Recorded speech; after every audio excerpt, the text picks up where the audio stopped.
94e catéchèse. L'amour de Dieu pour le peuple choisi, signe de l'amour qui unit les époux. Nous avons sous les yeux, Éphésiens 5, versets 22 à 33, que depuis quelque temps, nous soumettons à une analyse en raison de son importance pour le problème du mariage et du sacrement. Dans son ensemble, à commencer par le premier chapitre, l'épître traite surtout du mystère caché en Dieu depuis des siècles, comme don éternellement destiné à l'homme. Béni soit le Dieu et Père de notre Seigneur Jésus-Christ, qui nous a bénis par toutes sortes de bénédictions spirituelles aux cieux dans le Christ. C'est ainsi qu'il nous a élus en lui, dès avant la création du monde, pour être saints et immaculés en sa présence, dans l'amour, déterminant d'avance que nous serions pour lui des fils adoptifs par Jésus-Christ. Tel fut le plaisir de sa volonté, à la louange de gloire dans sa grâce, dont il nous a gratifiés dans le bien-aimé. Éphésiens chapitre 1, versets 3 à 6. Jusqu'ici, on a parlé du mystère caché en Dieu depuis des siècles. Les phases successives introduisent le lecteur dans la phase de réalisation de ce mystère dans l'histoire de l'homme.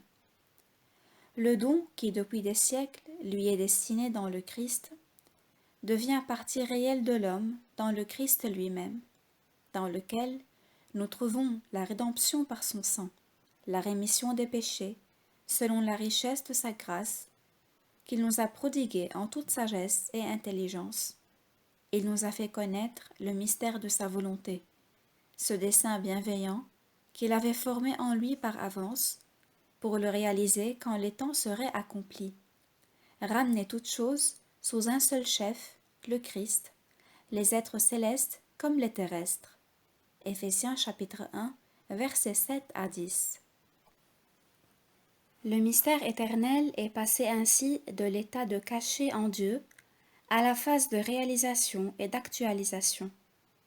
Le Christ, dans lequel l'humanité a été depuis des siècles élue et bénie par toutes sortes de bénédictions spirituelles du Père, le Christ, qui selon le dessein éternel de Dieu, était destiné à ce que toutes choses soient ramenées sous lui, comme sous un seul chef, les êtres célestes comme les terrestres, dans la perspective eschatologique. Le Christ donc révèle l'éternel mystère et le réalise parmi les hommes. C'est pourquoi l'auteur de l'Épître aux Éphésiens exhorte, dans la suite de son texte même, ceux qui ont reçu cette révélation et tous ceux qui l'ont accueillie avec foi, à conduire leur vie d'après l'esprit de la vérité connue. Il y exhorte tout particulièrement les époux chrétiens, mari et femme. Dans la plus grande partie du contexte, l'épître devient instruction, c'est-à-dire parénèse. Il semble que l'auteur parle surtout des aspects moraux de la vocation des chrétiens, en se référant sans cesse au mystère qui opère déjà en eux, en vertu de la rédemption du Christ, et opère efficacement surtout en vertu du baptême. Il écrit en effet : « C'est en lui que vous aussi, après avoir entendu la parole de vérité, la bonne nouvelle de votre salut, et y avoir cru, vous avez été marqués d'un sceau par l'Esprit Saint qui avait été promis. » Éphésiens chapitre 1, verset 13. Et ainsi donc, les aspects moraux de la vocation chrétienne restent liés non seulement à la révélation de l'éternel mystère divin dans le Christ et à son acceptation dans la foi, mais aussi à l'ordre sacramental qui, même s'il n'est jamais mis au premier plan dans l'épître, semble toutefois y être bien présent. Du reste, il ne saurait en être autrement pour la raison que l'apôtre écrivait à des chrétiens qui, grâce au baptême, étaient devenus membres de la communauté ecclésiale. De ce point de vue, l'épître aux Éphésiens chapitre 5, versets 22 à 33, que nous avons analysé jusqu'à présent, semble avoir une importance particulière. Il jette en effet une lumière spéciale sur le rapport essentiel du mystère avec le sacrement et spécialement sur la sacramentalité du mariage. Au centre du mystère, il y a le Christ. En lui, précisément en lui, l'humanité a été bénie par toutes sortes de bénédictions spirituelles. En lui, l'humanité a été élue dès avant la création du monde, élue dans l'amour et destinée à devenir fils adoptif. Quand, par la suite, avec l'accomplissement des temps, ce mystère éternel s'est réalisé dans le temps, ce fut également en lui et par lui. C'est par le Christ qu'a été révélé le mystère de l'amour divin. C'est par lui et en lui qu'est advenu son accomplissement. En lui nous avons la rédemption par son sang, la rémission des péchés. Éphésiens chapitre 1, verset 7. Et ainsi les hommes, qui, moyennant la foi, acceptent le don qui leur est offert dans le Christ, ont réellement part au mystère éternel, même s'il opère en eux sous le voile de la foi. Cette attribution surnaturelle des fruits de la rédemption accomplie dans le Christ acquiert, suivant Éphésiens 5, versets 22 à 33, le caractère d'un don de soi conjugal du Christ lui-même à l'Église, à la ressemblance du rapport conjugal entre le mari et la femme. Donc, ce ne sont pas seulement les fruits de la rédemption qui sont un don. Le don, c'est surtout le Christ. Il s'est donné à l'Église comme à son épouse. Nous devons nous demander si en ce point cette analogie ne nous permet pas de pénétrer plus profondément et avec plus de précision dans le contenu essentiel du mystère. Il importe d'autant plus de se le demander que ce passage classique de l'Épître aux Éphésiens chapitre 5, versets 22 à 33, n'apparaît ni abstraitement ni isolément, mais constitue une continuité. En un certain sens, il s'agit d'une suite des énoncés de l'Ancien Testament qui présentaient, suivant la même analogie, l'amour de Dieu, Yahvé, pour le peuple Israël qu'il avait élu.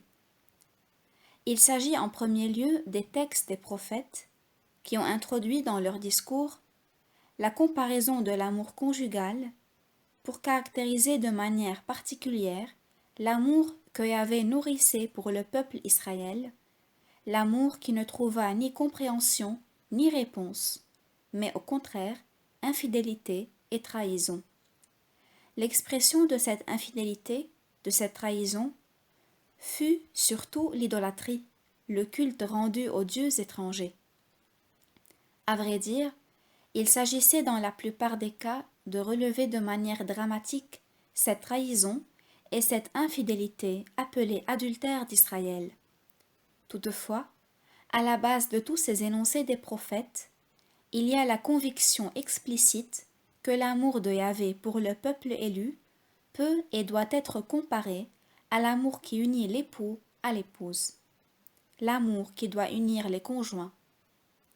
Ici, il conviendrait de citer de nombreux passages des textes d'Isaïe, d'Osée, d'Ézéchiel. Nous en avons déjà rappelé quelques-uns précédemment lorsque nous avons analysé le concept d'adultère avec, comme toile de fond, le sermon du Christ sur la montagne. On ne saurait oublier qu'au patrimoine de l'Ancien Testament appartient aussi le Cantique des Cantiques, où l'image de l'amour conjugal a été tracée, il est vrai, sans l'analogie typique des textes des prophètes, qui présentaient dans cet amour l'image de l'amour de Yahvé pour Israël, mais également sans cet élément négatif qui constitue, dans les autres textes, le motif d'adultère ou d'infidélité. Ainsi donc, l'analogie de l'époux et de l'épouse, qui a permis à l'auteur de l'Épître aux Éphésiens de définir le rapport qui unit le Christ avec l'Église, possède une riche tradition dans les livres de l'Ancienne Alliance. Analysant cette analogie dans le texte classique de l'Épître aux Éphésiens, nous ne pouvions manquer de nous référer à cette tradition. Pour illustrer cette tradition, nous nous limiterons pour le moment à citer un passage du texte d'Isaïe. Le prophète dit : Ne crains rien, car tu n'auras plus à rougir. Ne sois pas confuse, car tu ne seras plus déshonorée. Au contraire, tu oublieras la honte de ta jeunesse, et tu ne te souviendras plus de l'opprobre de ton veuvage. Car ton époux est ton Créateur, Seigneur des armées est son nom, ton Rédempteur est le Saint d'Israël, qui s'appelle le Dieu de toute la terre. Telle une femme abandonnée, dont l'esprit est affligé, le Seigneur t'a rappelé. La femme épousée dans la jeunesse, pourrait-elle être répudiée? A dit ton Dieu. Je t'avais abandonné pendant un court instant, mais je te reprendrai avec immense amour. Mon affection ne s'écartera jamais de toi, et mon alliance de paix ne faillira jamais, a dit le Seigneur qui a pitié de toi. Isaïe chapitre 54, versets 4 à 7 et Isaïe chapitre 54, verset 10.